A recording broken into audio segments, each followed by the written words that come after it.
सबसे पहले हम सब मिलकर एक बार ओम का उच्चारण करें।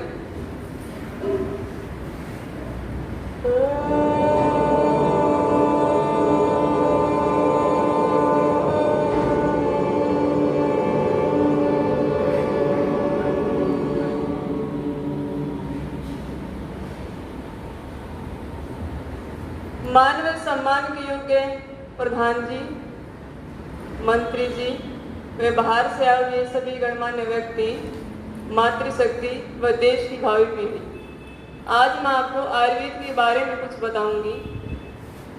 मेरा विषय आयुर्वेद है। आयुर्वेद भारत का प्राचीनतम शास्त्र है और आयुर्वेद मात्र चिकित्सा न होकर जीवन का विज्ञान है।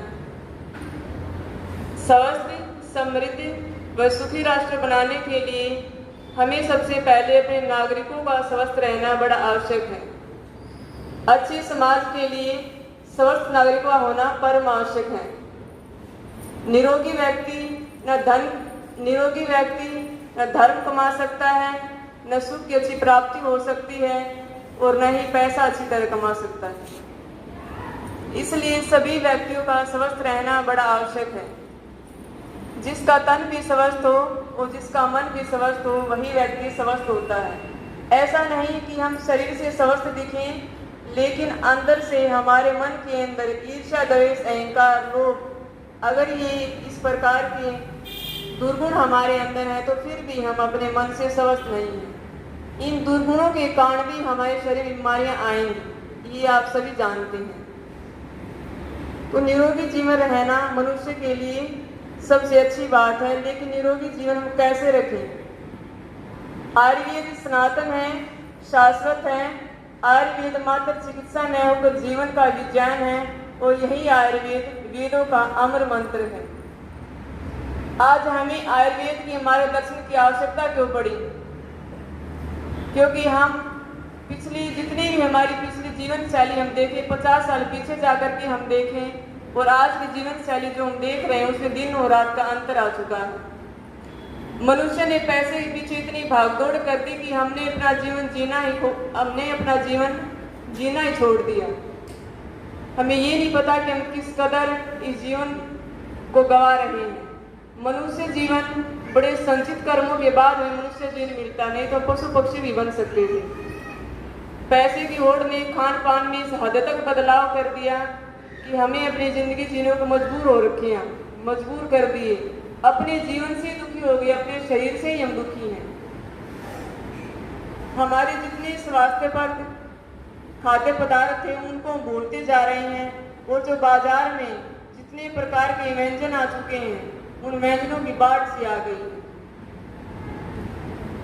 और उनके कारण उन व्यंजनों को हम खा रहे हैं और सभी को पता कि इन व्यंजनों को खाने से हमारी सेहत बनेगी नहीं, बिगड़ेगी।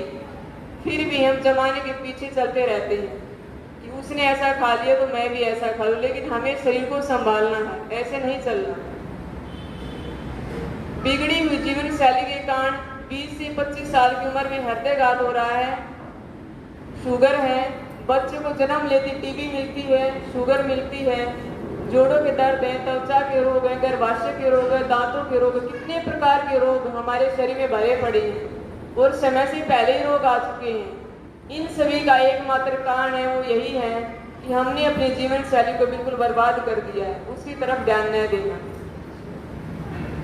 वर्तमान में अगर हम देखें तो ये सभी घातक रोग जिनका मैंने नाम लिया है वो असीमित रूप से अपने पैर भी फैला चुके हैं। भविष्य की कल्पना तो बहुत दूर की बात है, भविष्य हमारा कैसा हो, लेकिन हम जो जी रहे हैं उसमें भी ठीक प्रकार से नहीं जी रहे।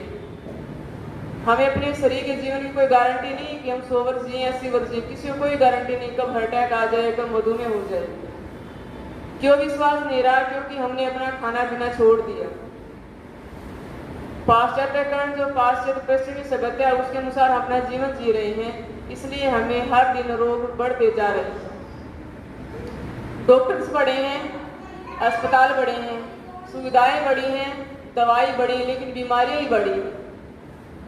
भारत सरकार के भरोसे बैठ करके सभी को चिकित्सा नहीं मिल सकती, ये आप सभी जानते हैं, क्योंकि हमें अपने इलाज स्वयं करने पड़ेंगे और स्वयं करने के लिए हमें अपने आयुर्वेद चिकित्सा को अपनाना पड़ेगा। क्योंकि एलोपैथी चिकित्सा इतनी महंगी होती जा रही है कि लोगों की कमर तोड़ रही है।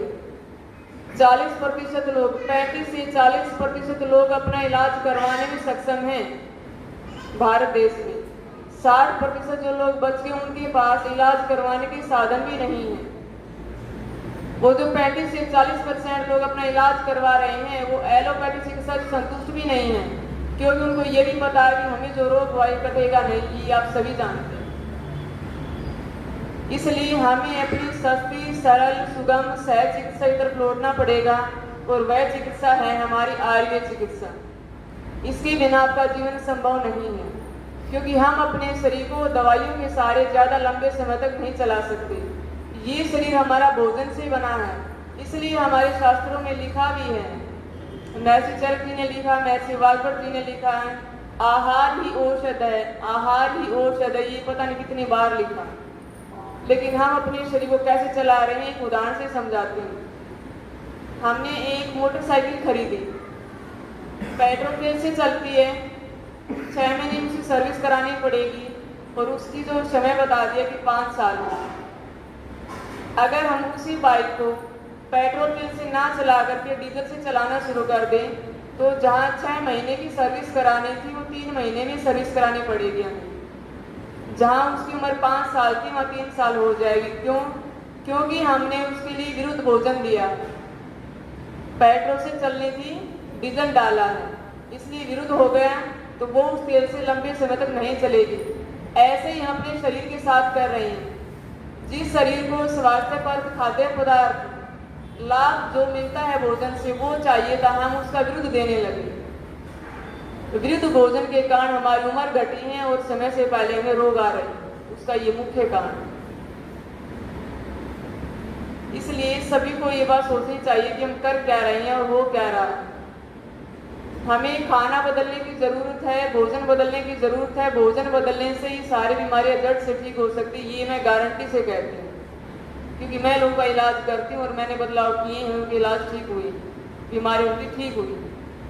लेकिन आप इस बात को कैसे मानेंगे? देखें, हम सुबह उठते क्या खाना खाते हैं? चाय पीते हैं, बिस्किट खाते हैं, नमकीन खाते हैं, ज़्यादातर की सिचुएशन है। मैं इन माताओं से पूछती हूँ और आपसे ही पूछती हूँ कि क्या आपको सुबह की रोटी बना दी जाए और वो अगले दिन हम दें 24 घंटे के बाद या 12 घंटे के बाद, आप खाने से मना कर देते हो? करते हो? क्यों करते हो? बासी भोजन हो गया इसलिए करते हो, क्योंकि उसमें पोषकता नहीं रही इसलिए मना करते हो। और मैं उसी रोटी सब्जी को बना करके आपको ये कहूँ कि आपको 5 दिन बाद भी यही खाने, तो क्या आप खाओगे?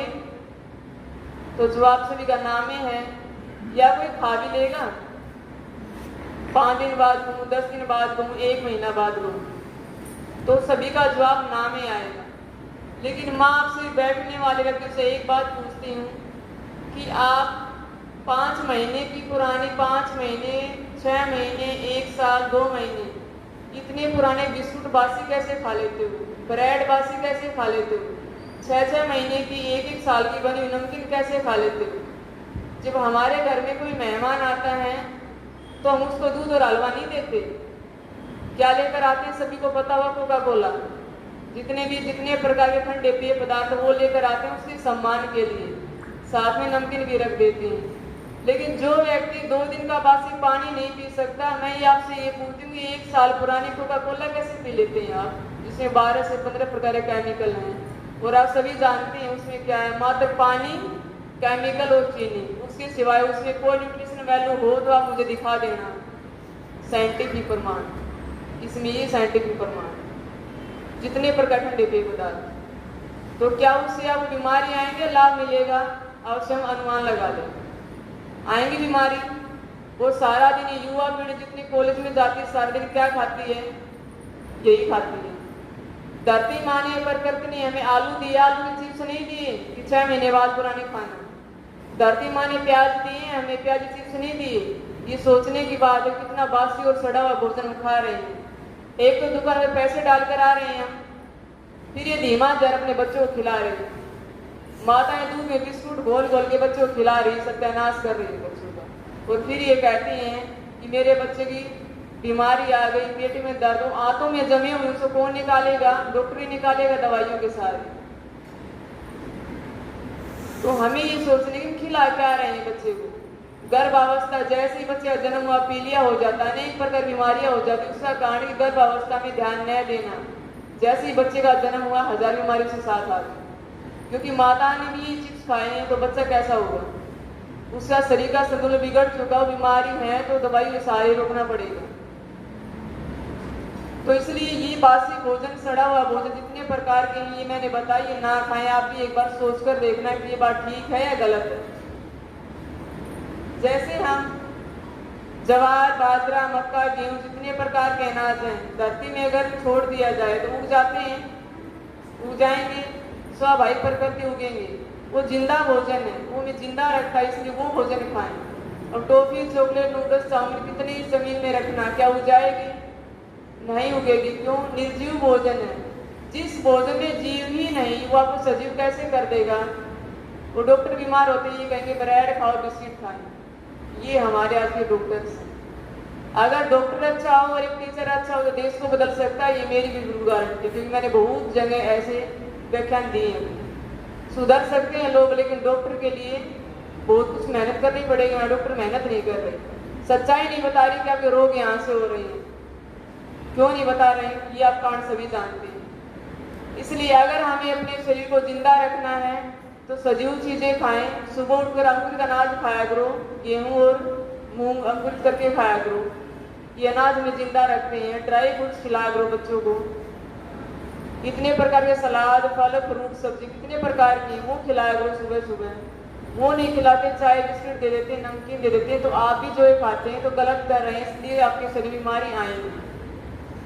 तो हमें अगर अपने शरीर को स्वस्थ रखना तो कंपनियों के पास नहीं जाना, क्योंकि ये खाना नहीं है, प्रोडक्ट है जो कंपनियों में मनुष्य के द्वारा बनाया जाता है। इसलिए अगर हमें जिंदा रहना है तो हमें किसान के पास जाना है। किसान फल देता है, सब्जी देता होगा, तो अनाज देता है, और यही हमें जिंदा रखते हैं। कि आप सभी जानते, या तो किसान स्वयं बने और या तो किसान की सहायता करें कि आप हमें जैविक सब्जी फल उगा कर दें, हम अभी कीमत देंगे, ताकि हमारे किसानों का भी सुधार हो। और आप जो बीमारी लेकर के डॉक्टर के पास घूम रहे हैं, समय बर्बाद कर रहे हैं, पैसा बर्बाद कर रहे हैं, इनसे बचें। आहार भी हमारा औषध है, इसलिए आहार को अपनाना सीखें कि कौन सा भोजन करें, वो हमारे शरीर के अनुकूल है। दवाइयाँ हमारे शरीर के अनुकूल नहीं हैं। भोजन और औषधि में एक ही अंतर है। भोजन हम दिन में 2 से 3 बार खा सकते हैं, लेकिन औषधि हमें कभी कभार शरीर को जरूरत पड़ती है, उसका नाम औषधि है। लेकिन आज विपरीत हो गया है। आज हम क्या करते हैं कि भोजन कम करते हैं और दवाइयाँ ज्यादा खा रहे हैं, और फिर भी हम संतुष्ट नहीं हैं, क्योंकि बीमारियां बढ़ती जा रही हैं। एक बीमारी को दबाते हो दूसरी, और दूसरी को दबा दी तो तीसरी। इसलिए मेरा जो है मुख्य बात ही कहने की, तो आयुर्वेद को अपनाएं। उस आयुर्वेद की मोटी मोटी जानकारी भी अगर व्यक्ति कोई ले ले तो 80% बीमारियां स्वयं ठीक कर सकते हैं। आपके अंदर इतना ज्ञान है, लेकिन ये मोटा मोटा ज्ञान भी आपको प्राप्त करना पड़ेगा। मात्र 20% बीमारी ऐसी जिनका इलाज नहीं कर सकते। मान लो अचानक हार्ट अटैक आ गया, लकवा लग गया, कोई एक्सीडेंट हो गया, ऐसे 20% हम मान सकते डॉक्टर की जरूरत है। तो जितनी छोटी मोटी बीमारी आ रही हैं, इनको हम स्वयं ठीक कर सकते हैं। दुनिया का सबसे बड़ा औषधि केंद्र कौन है? हमारी रसोई है। इसलिए औषधियों के बारे में, जड़ी बूटी के बारे में ज्ञान प्राप्त करें, और ज्ञान प्राप्त करके अपनी रसोई में रखें। और सबसे बड़ा जो संभालने वाला जो डॉक्टर है ना हमें, तो हमारे घर में माताएं और बहनें होती हैं। कोई भी माता और बहन ये नहीं चाहती कि मेरा परिवार बीमार हो, लेकिन उनको पता है ना होने के कारण वही भोजन बना कर दे रही है जो बीमार हो रही है। तो माताओं और बहनों को वैसे तो सभी को जरूरत है, क्योंकि सभी को अपने शरीर की जरूरत है, कोई माता बहन को ज्यादा नहीं। लेकिन ये है कि हमारे घर की मुख्य माता और बहन होती है, उनको भोजन बनाना पड़ता है। इसलिए उनको बिल्कुल अच्छी तरह ध्यान हो और नॉलेज हो उनको कि हमें क्या बना कर देना। बच्चा है तो उसको क्या, बड़ा है तो उसको क्या, कोई बीमार व्यक्ति है उसको क्या बना कर देना। तो माताओं के लिए ऋषि दयानंद ने भी ये बात लिखी कि आयुर्वेद का ज्ञान जरूर हो, क्योंकि एक माँ, एक बहन बेटी पूरे परिवार को बचा लेती है अगर उसको आयुर्वेद का ज्ञान हो। हमें किसी डॉक्टर का मुंह देखने की जरूरत नहीं, वरना ये चक्कर काटने की जरूरत। तो मनुष्य का निर्माण करता अच्छे विचार, तो अच्छे विचार रखिए, मन शांत रखिए और अपने देश धर्म का, संस्कृति का सम्मान करें, आयुर्वेद अपनाएं और स्वस्थ रहें। धन्यवाद।